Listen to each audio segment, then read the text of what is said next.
about storing your parts. Kind of a boring subject, but it's actually pretty cool because I figured this out a while back and want to share with you guys.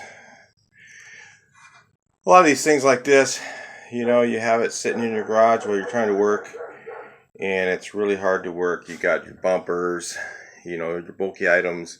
Maybe you just painted something in your deck lid, or something like that, or jammed it. And you just don't want it to be in the way. You don't want to leave it outside because it gets rusty. I'm going to show you guys how to solve the problem. A little bit what I've already done. I was actually going to do this when I first built my building, and I didn't have the money to finish it. And then I sold one of my other projects that I was planning on using to pay for this. And now we're doing the upgrades we needed to do at the time when we built it. Stuff like the bulky items like your spare wheels, tires, fenders, your seats that I wasn't able to put away, which I'm going to shortly here. I'll show you where in a minute.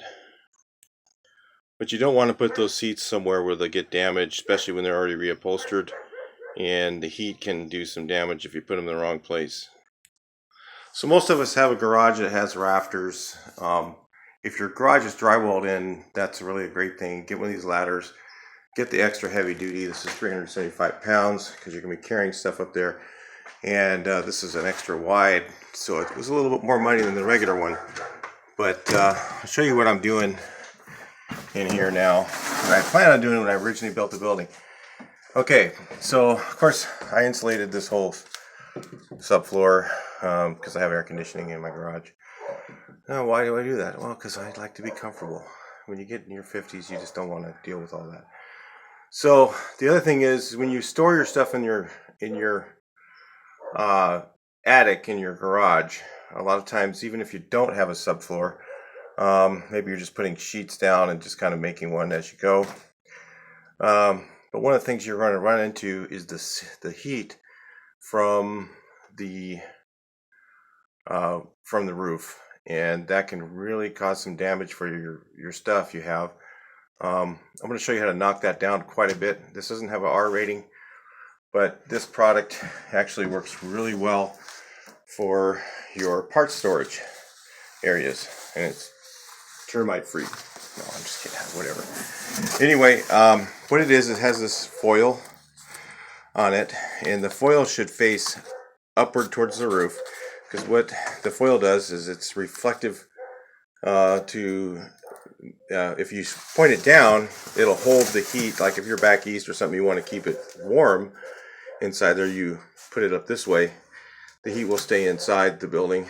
But even back east, I would still be worried more about the heat in the summer doing damage to your stuff than the cold. I mean, cold's a serious issue as well, but this is only 1/2 inch, and it makes a huge difference. It'll take probably 15 or 20 degrees out of this room. So it might be like right now it's probably 80 something in here. In the summer it'll be like maybe 90 or 100 even, but it won't get into those ridiculously 120, 150 degree heats that could really damage your stuff. So all you do is you cut it to the rafter size, a little bit wider than your rafter size, and just push it into place. And it just stays there because the 3/4 inch or 1 inch is not flexible like this stuff is. This stuff is just so easy to work with. I get the 1/2 inch. Probably better if I use the thicker one. In fact, I have a friend who did this with a metal shed, and he used the 1 inch stuff, and he actually has air conditioning in there, and it's like totally insulated and cool. It's never hot. So if you have a metal shed, maybe you're trying to store your parts, you can do it that way too. But this is really the way to go. Just put this on there, push it into place, it stays there. No glue, no staples, no nothing, just stays right there and reflects the heat upward, and then the foam insulator actually stops it from, I can feel this. This is fairly cool. The wood above it is warm.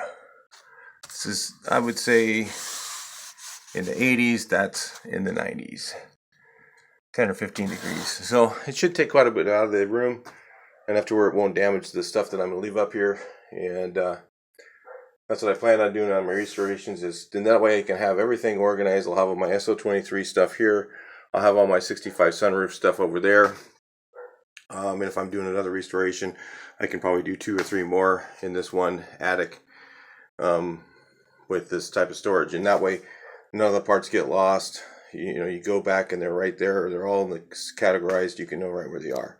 So that's a good way to kind of manage your product. Also, put some power up there and put a light in. It's always a good idea. So anyway, that's how you organize your parts for your restoration.